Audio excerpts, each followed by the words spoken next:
오늘 하나님께서 우리에게 주시는 말씀은 두 구절입니다.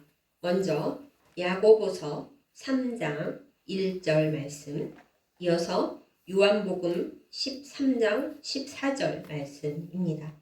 야고보서 3장 1절 말씀은 신약 373페이지에 있고 요한복음 13장 14절 말씀은 170페이지에 있습니다. 먼저 야고보서 3장 1절 말씀 제가 받들어 읽겠습니다.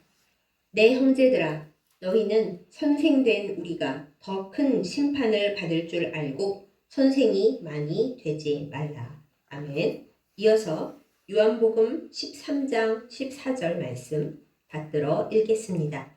내가 주와 또는 선생이 되어 너희 발을 씻었으니 너희도 서로 발을 씻어주는 것이 옳으니라. 아멘.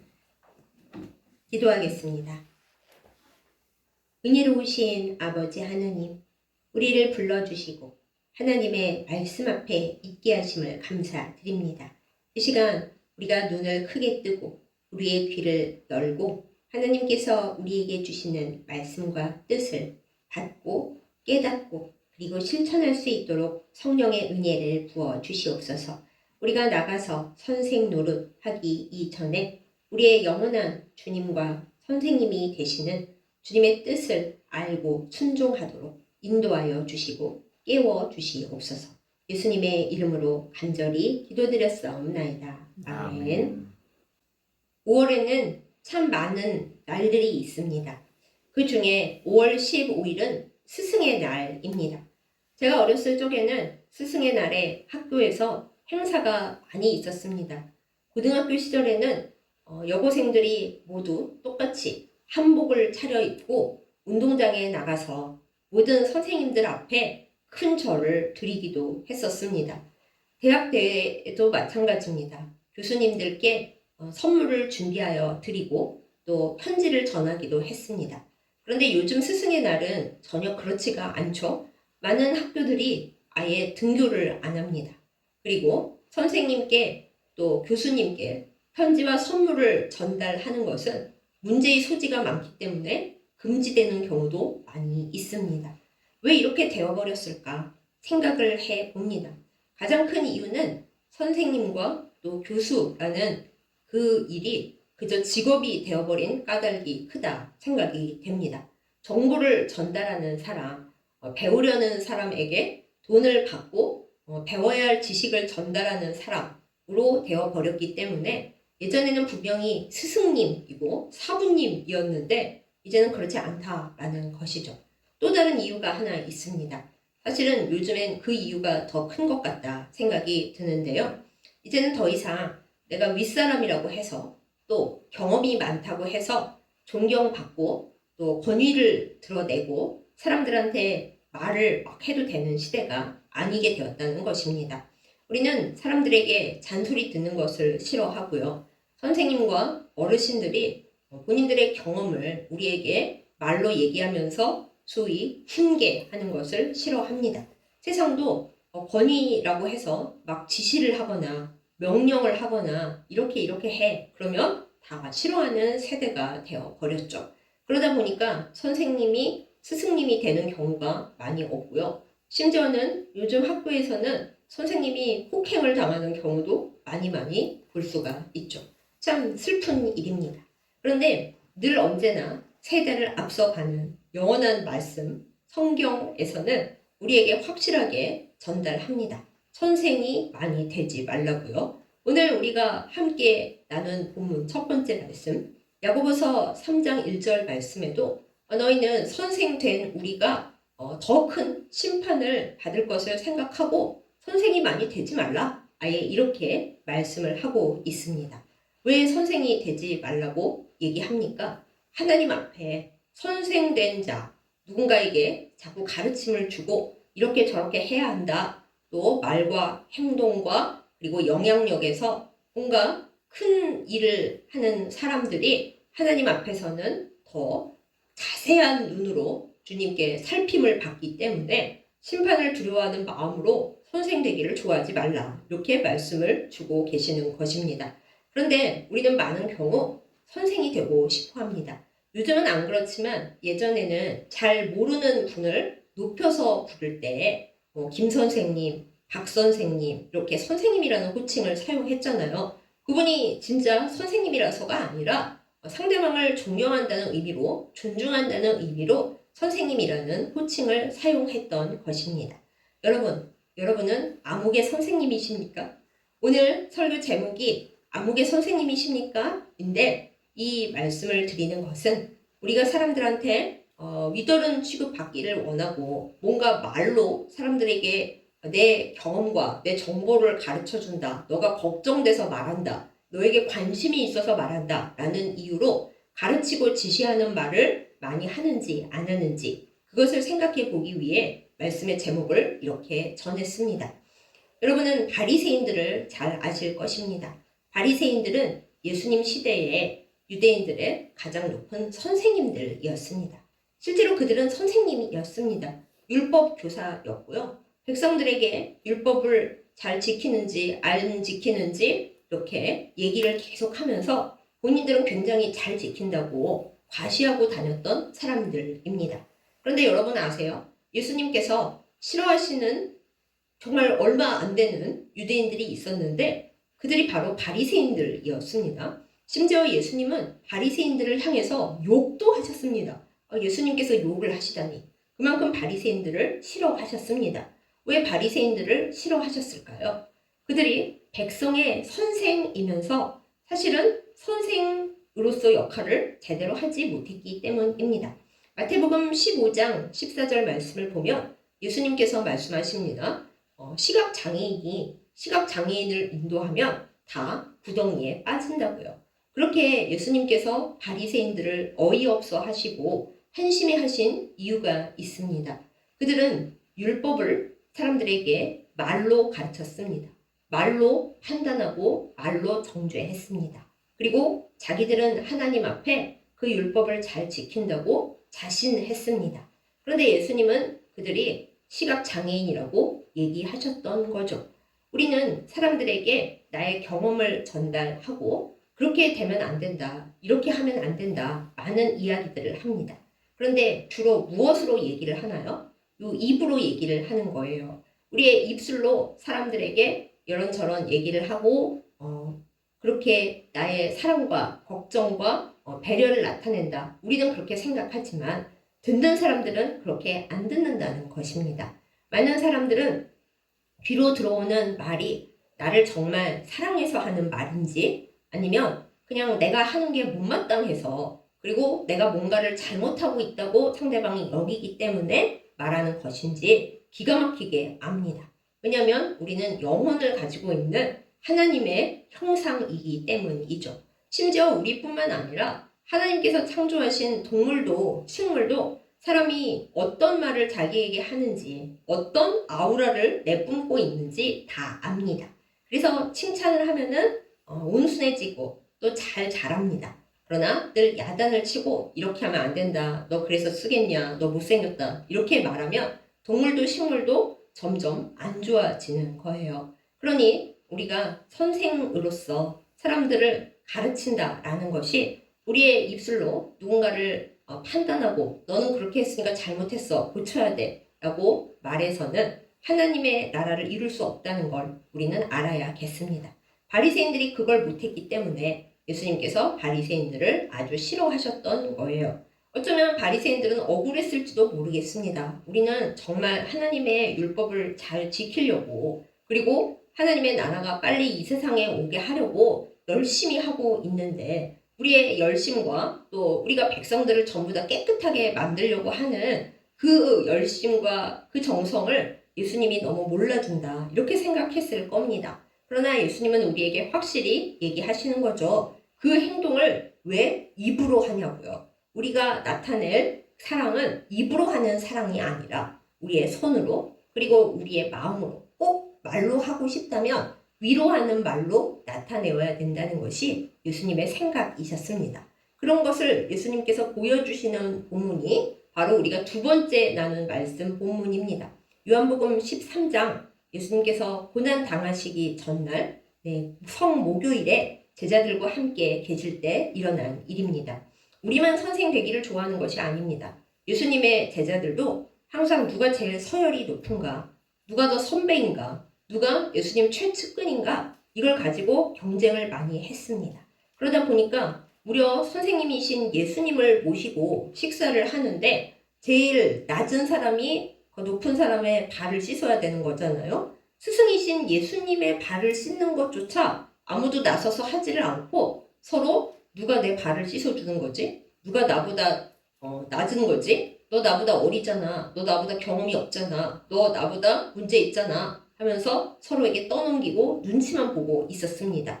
그때 예수님께서 어떻게 하셨습니까? 예수님이 말로써 얘들아 너희는 그렇게 해서 쓰겠니? 너희는 똑바로 해야지. 남을 섬기는 자가 되어야지. 어떻게 선생이 내 앞에서 그러고들 있느냐? 다들 단체 기합이다. 이러셨나요? 그러지 않으셨습니다. 예수님께서는 수건을 딱 두르시고 팔을 걷어 붙이시고 제자들을 차례차례로 부르시면서 그들의 발을 다 닦아 주셨습니다. 우리는 그것을 세족식이라고 부르지만 여러분 한번 생각을 해보세요. 선생님이신 예수님께서 제자들의 발을 직접 씻어 주셨습니다. 그리고 제자들에게 말씀하셨습니다. 내가 너희에게 선생님이고 또 주인이다, 주님이다. 그런데 내가 지금 너희의 발을 씻어주고 있잖니. 그러니까 너희들도 남들에게 이렇게 해줘라. 이렇게 행동으로 말씀을 하신 겁니다. 우리가 사람들에게 선생이 된다라는 것은 말로 사람들한테 이래라 저래라 해야 되는 것이 결코 아니고요. 예수님께서 우리에게 본을 보여주신 대로 우리의 손으로 그리고 우리의 전체 행동으로 사람들의 냄새나고 아프고 상처된 그곳을 씻어주고 어루만져주고 그리고 닦아주는 것이 바로 선생된 자리인 것입니다. 예수님께서 직접 우리에게 모범을 보이시고 이렇게 해라 하고 가르쳐 주신 대목입니다. 그런데 우리들 대부분은 선생님이 된다라는 것을 예수님처럼 행한다고 생각을 안 하는 거죠. 그렇기 때문에 오늘 야고보서 3장 1절에서 선생 되는 거 좋아하지 말라. 선생 되면 더 큰 심판을 받을 거기 때문에 선생 많이 되지 마. 이렇게 얘기해주고 있는 것입니다. 야고보서 3장은 전체적으로 보면 말을 잘못 쓰는 것, 혀를 잘못 쓰는 것이 마치 불을 다루는 것과 같다. 이 얘기를 하고 있는 대목입니다. 말은 굉장히 영향력이 큽니다. 하나님께서 말씀으로 세상을 창조하시고 그 언어의 능력을 우리 사람에게 또 허락하여 주셨기 때문에 말은 굉장히 영향력과 파장과 에너지가 커요. 그런데 그 말이 잘만 전달되면은 사람을 살릴 수 있고 위로할 수 있고 치료할 수 있지만 대부분은 반대로 역사를 합니다. 어떻게 합니까? 말은 오해를 일으킬 때가 많이 있습니다. 아달프 어달트하고 나는 좋은 뜻으로 말했는데 상대방이 삐뚤어진 마음이나 혹은 너무 상처가 많은 상태에서 그 말을 듣고 지금 나 비난하는 거야? 하면서 미워하고 싫어하고 화가 날 수 있습니다. 전달할 때 제대로 전달이 안 되는 것이죠. 때로는 나는 사랑하고 걱정하는 마음으로 또한 그들을 잘되게 하겠다는 사명으로 말을 했는데 상대방은 저 사람이 나를 싫어하는구나 그런 것으로 마음에 상처를 받을 때가 많이 있습니다. 제가 말씀 사역자로서 또 때로는 그야말로 선생으로서 강단이나 교단에 설 때 늘 두려워하는 부분이 그것입니다. 나는 하나님의 말씀을 전달하겠다고 또 하나님 앞에 살아가는 그 방법을 전달하겠다고 말을 하고 있는데 이 말이 누군가에게 칼처럼 비수처럼 꽂혀서 하나님께로부터 멀어지게 하고 하나님의 사람으로서 사는 것을 힘들게 만들지는 않을까. 늘 그것이 걱정입니다. 그래서 저는 이 제 무대라고 하면 좀 그렇지만 제가 말씀을 전해야 되는 자리, 지식과 정보를 전달해야 하는 자리에서는 항상 두렵고 떨리고 그 자리에서 내려갈 때에는 웬간하면 남에게 물어보지 않는 한 뭔가를 전달하려고 하지 않습니다. 그냥 정보는 괜찮은데 그 사람의 약점을 드러내는 말, 그 사람의 상처를 헤집는 말, 내가 너 걱정돼서 그래. 너 그런 식으로 살면 하나님 앞에 복 못 받아. 이런 말은 진짜로 하면은 안 되는 겁니다. 하나님께서 그 사람에게 복을 주시는 방식이 꼭 내가 알고 내가 체험한 방식으로만 가지 않을 수 있습니다. 또한 내가 경험한 것이 모든 것은 아니잖아요. 또 우리 누구도 하나님을 대신해서 상대방을 비판하거나 손가락질하거나 너 그렇게 하면 안 돼 라고 말할 자격이 없습니다. 예수님 앞에 끌려 나왔던 그 가늠하다 현장에서 잡힌 여인에게조차 예수님 정죄하지 않으셨어요. 어떻게 그따구로 살았냐, 너가 음란죄야 이러지 않으셨잖아요. 여기에 죄 없는 자만 이 여자를 돌로 치라 그러셨을 때 여러 가지 뒤에 배경이 있습니다만 그때 사람들이 마음의 찔림을 받아서 다 갔잖아요. 그나마 양심적인 상황이었던 거죠. 그런데 우리는 많은 사람을 우리의 입에 칼로, 입에 돌로 찌르고 때립니다. 우리에게 그럴 자격이 없는데요.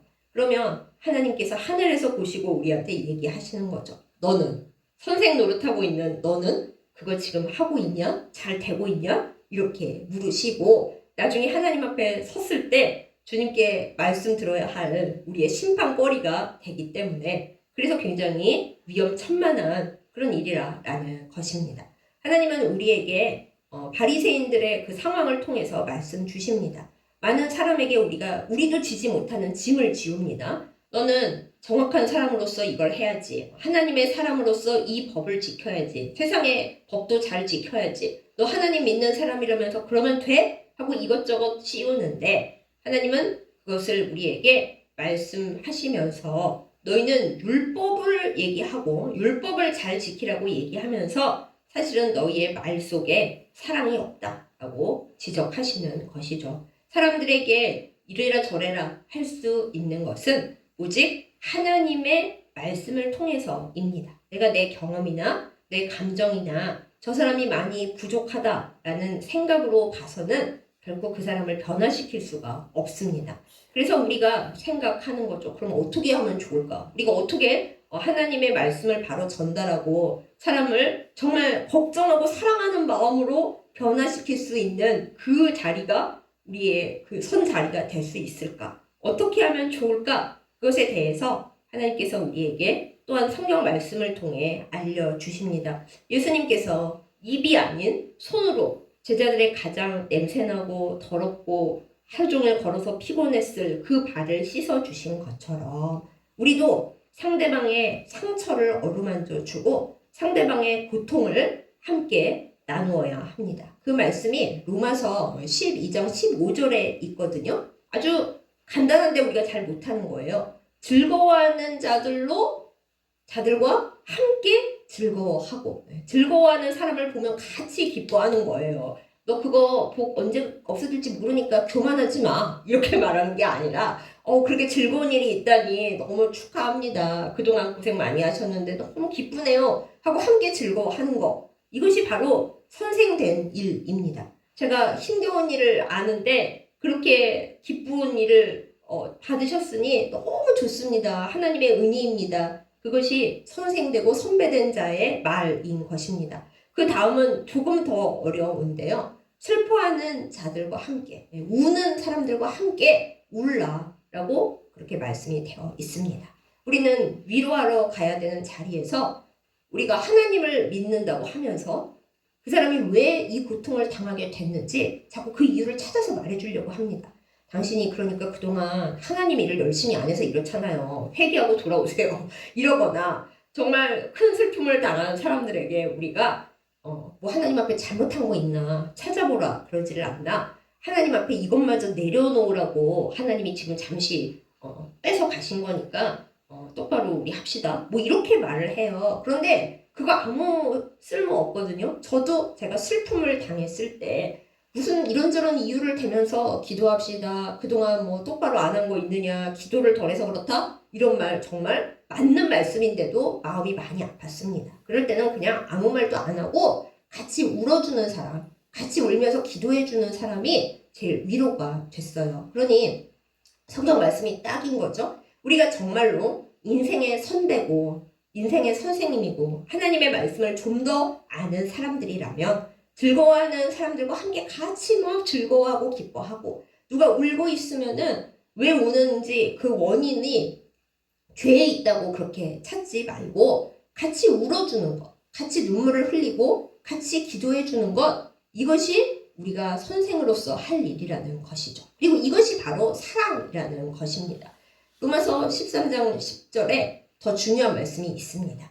율법의 완성은 사랑이라고요. 우리는 율법을 지키게 만들고 그 사람을 빨리 깨끗하게 만들어서 하나님 앞에 온전하게 만들어서 복받게 만들어야지, 이게 나의 사랑이고 나의 관심이고 나의 배려야, 이렇게 생각하는데, 여러분, 사람이 온전해지는 것은 우리가 말로 얘기한다고 되는 것이 아닙니다. 그 사람이 하나님 앞에 은혜를 받고 주변 사람들로부터 사랑을 받을 때, 그때 내가 하나님 사람 되어야겠구나 하고 성령으로 충만해지는 거거든요. 그러므로 율법의 완성은 우리가 그 율법을 지키게 만드는 것이 아니라 사랑해 주는 것이라는 것입니다. 예수님께서 그렇게 보여주신 거예요. 예수님께서 서로 발 안 씻고 있는 제자들에게 너네는 왜 그러고 살아? 이러셨으면 제자들 다 마음 상했고 무려 성목요일에 난리가 났을 거예요. 그러나 예수님 제자들 누구도 꾸짖지 아니하셨습니다. 입으로 제자들을 탓하지 아니하셨고요. 예수님의 그 거룩한 손으로 온 천지를 지으셨던 그 손으로 제자들의 발을 어루만져 주시고 씻어 주셨습니다. 우리가 예수님의 사람들이라면, 진정 선생 노릇 하고 싶다면 이 예수님의 본을 따라갈 수 있기를 예수님의 이름으로 축복합니다. 우리가 이 사랑을 입술이 아닌 손과 우리의 몸과 우리의 기도와 우리의 영혼으로 행할 때 그것이 율법의 완성이 되고 하나님의 역사의 통로가 되고, 그리고 그 놀라운 일들이 우리에게 복으로 돌아오게 됩니다. 여러분은 암흑의 선생님이십니까? 선생님이 어떤 의미인지 우리 이 시간 다시 생각해 보기를 원합니다. 저도 마찬가지입니다. 여러분께 지금 막 잔소리하면서 말씀 전했잖아요. 아무리 하나님 말씀의 대원자라고 하면서도 제가 이렇게 막 얘기하고 그럼 저는 일주일 내내 하나님 앞에서 이 말씀이 제가 제대로 그 말씀대로 하고 있는지, 말씀이 저에게 적용이 되는지 하나님께서 끝없이 저에게 현장에서 물으십니다. 그래, 너는 암흑의 선생 안 되고 그 사랑을 실천하면서 율법의 완성이 사랑인 것을 네 몸과 네 시간과 네 영혼으로 살아내느냐? 하고 저에게 물어보십니다. 그걸 통과를 못하면 저도 똑같이 하나님 앞에 문제되는 사람인 거죠. 여러분, 사람에게 소리 듣는 건 의미 없습니다. 정말 중요한 일이 있다면 하나님께서 그 사람에게 직접 말씀하여 주시기를 우리가 기도할 수는 있습니다. 그러나 우리가 말로써 선생되지 않아야겠습니다. 그러면 우리는 더 큰 심판을 받으니까요. 뭐하러 하나님의 심판을 더 받겠어요? 그렇지 않아야 합니다. 우리는 정말 이 입술을 쓰고 싶다. 그 사람을 내가 너무 걱정하고 너무 지금 그 사람 똑바른 사람 되어야 되겠는데 왜 안 변하지? 그러면 그 사람에게 직접 정죄 판단하지 말고 그 문제를 고스란히 갖고 하나님 앞에 기도해야겠습니다. 하나님, 이 사람이 정말 하나님 사람 되기를 원하는데 하나님께서 알려주시기를 원합니다. 그 기도를 하나님께 올려야지 그 사람을 정죄 판단하는 데 쓴다면은 심판은 우리에게, 그리고 그 사람은 상처받아서 더 멀리 떠나가 버릴 수가 있는 거예요. 그럼 하나님께서 뭐라 그러시겠어요? 너 내 사랑하는 아이를 왜 정죄 판단해서 나에게서 멀어지게 만들었느냐? 우리를 혼내시겠죠. 우리가 또 하나 말씀을 기억합니다. 단단한 식물은 한참 어른이 된 사람에게 먹이는 거지 아기에게는 이유식을 먹이는 겁니다. 우리는 상대방의 믿음을 때로 과대평가할 때가 있습니다. 그 사람 기도 많이 하고 말씀도 많이 배웠고 이러저러한 직책이 있으니까 이 정도 말은 해도 다 알아듣고 변화될 거야. 근데 여러분, 안 그래요. 우리는 다 어린아이입니다. 영적으로 커 보여도 속사람은 아기인 경우가 허다합니다. 저도 마찬가지고요. 그래서 상대방이 이거 먹을 수 있겠지? 하고 아무거나 막 줘서는 안 됩니다. 상대방을 볼 때는 웬만하면 이 사람은 하나님 앞에 이유식 먹어야 하는 사람이야 생각하고 가장 부드러운 것으로 먹이고 함께 웃고 함께 울고 아픈 상처를 주님의 손으로 치료하는 그 일만 하면서 그렇게 선생 노릇을 해야지, 우리의 입술로 선생 노릇하면 그럼 모든 것이 망가집니다. 스승의 날을 지나면서 생각합니다. 우리는 많은 이들에게 암흑의 선생님인가요? 사람들이 우리를 선생이라고 부를 때 어떤 의미를 가지고 우리를 바라볼까요? 저 사람은 정말 예수님의 사랑을 나에게 보여주는, 사랑이 율법의 완성이라는 것을 나에게 보여주는 예수님의 사랑의 통로로서 나의 선생님이구나, 이렇게 생각할까요? 아니면 저 사람은 맨날 나한테 잔소리 나고 뭐 하면은 맨날 잘못했다고 너 이거 고쳐야 된다고 이런 말을 하는 그야말로 암흑의 선생이라고 이렇게 생각을 할까요? 남들의 평가가 중요한 건 아니지만 그들의 평가가 하나님 앞에서의 나의 평가가 된다라는 것을 우리가 꼭 기억했으면 좋겠습니다. 그래서 남 판단하지 말고 바리새인처럼 너 괜히 시각장애인으로 남들 또 인도하다가 다 같이 구덩이에 빠진다. 주님으로부터 그런 말씀 듣지 아니하고 사랑의 통로가 되고 복의 통로가 되고 그래서 사람들을 건지고 우리도 하나님 앞에 복받는 그런 삶을 살기를 예수님의 이름으로 축복합니다. 하나님은 우리를 어떤 자리에 세우셨나요? 왜 우리를 때로는 고통받게 하시나요? 고통받는 자들의 심정을 이해하고 그들과 더불어 울고 같은 마음으로 기도하라고 때로는 우리에게 고난을 주신 겁니다. 그 자리에서 아픈 사람들을 때리고 말로 핥히고 그러는 것을 하지 말라고 우리에게 고난을 선물로 주셨습니다. 그래서 우리가 고난의 의미를 완벽하게 잘 이해하기 원합니다. 남들을 판단하고 정죄하기 위한 고난이 아닙니다. 고난당하는 사람을 이해하고 공감하고 주님의 이름으로 보듬기 위해 겪는 고난입니다. 우리가 이 의미를 이해할 때 고난이 우리에게 빨리 물러갈 것입니다. 고난당하는 자를 더 도우라고 그들과 함께 있고 편을 들어주라고 그렇게 하나님께서 우리에게 복을 주실 것입니다.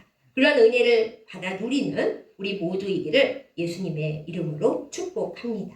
아멘. 기도하겠습니다. 하나님 아버지, 우리가 선생님 소리를 듣고 싶어하고 우더른이 되고 싶어하고 때로는 그 사람을 사랑한다는 마음으로 온전히 살게 하겠다는 마음으로 숱한 잔소리와 비판을 합니다. 그러나 하나님께서 우리에게 입술을 주신 이유는 사람들을 위로하고 그 사람을 위해 기도하라고 하신 것임을 우리가 몸과 마음으로 깨닫고 실천하게 하여 주시옵소서. 하나님, 율법의 완성은 사랑이라고 예수님께서 말씀하셨고 제자들이 예수님 온전히 섬기지 못할 때 직접 섬김의 모범을 보이셨습니다. 우리도 율법의 완성이 우리의 입술로 되는 것이 아니라 우리의 손으로 또한 우리의 눈물로 그리고 우리가 함께하는 그 공감으로 이루어진다는 것을 깨달아 알고 진정한 복의 통로가 되게 하여 주시옵소서. 사람들이 우리를 볼 때 피하고 싫어하는 것이 아니라 정말로 가까이 오기를 원하고 이 사람을 통해서 하나님의 사랑이 나타나는구나 이렇게 볼 수 있도록 주님 우리의 존재를 온전하게 변화시켜 주시기를 원합니다. 우리의 삶 가운데 우리의 입술이 살아서 동동 떠다니지 않게 하여 주시고 우리의 마음이 우리의 사랑이 우리의 눈물과 우리의 웃음이 사람들에게 스며들어 하나님의 놀라운 역사를 이루도록 복의 통로로 사용하여 주시옵소서. 우리의 영원한 진정한 스승이 되시는 사랑하는 예수님의 이름으로 간절히 기도드렸사옵나이다. 아멘. 헌금기도 드리겠습니다. 온 우주를 지으신 하나님 아버지, 우리에게 많은 선물을 주심을 감사드립니다. 또한 하나님을 사랑하여 헌금할 수 있는 믿음을 우리에게 주시고 헌금할 수 있는 물질을 선물로 주심에 감사드립니다. 물질이 소중하지만 하나님을 더 사랑하기에 이 예물을 올려드리오니 기뻐 받아 주시옵소서. 우리를 하나님의 복의 통로로 삼아 주시옵소서. 하나님의 사랑 가운데 더 많이 베풀고 섬기며 나눌 수 있도록 주의 물질이 흘러가는 통로답게 하여 주시옵소서. 하나님의 사랑을 나타내기 원합니다. 우리 안에 인색함이 없게 하여 주시고 하나님 나라를 위하여 또한 이웃을 위하여 많은 것을 베풀고 하나님께 온전히 올려드리는 저희들 삶이 되도록 우리의 삶의 시간이 되도록 인도하여 주시옵소서. 예수님의 이름으로 간절히 기도드렸사옵나이다. 아멘. 이제는 제자들의 냄새나고 상처 입은 발을 직접 씻으시면서 우리도 이같이 하라 당부하신 우리 주 예수 그리스도의 은혜와 우리에게 수많은 것을 허락하시면서 너희도 복의 통로가 되라 말씀 주시는 아버지 하나님의 지극하신 사랑과 그리고 성령님의 인도하심과 교통하심이 이 시간 말씀을 듣고 말로만 선생되지 아니하고 사랑의 선생되어서 많은 이들을 주님께로 인도하고 또 하나님의 사랑을 드러내기를 결단하며 다짐하는 예배드린 모든 주의 백성들 위해 이제부터 영원까지 함께 하시기를 간절히 축원하옵나이다. 아멘.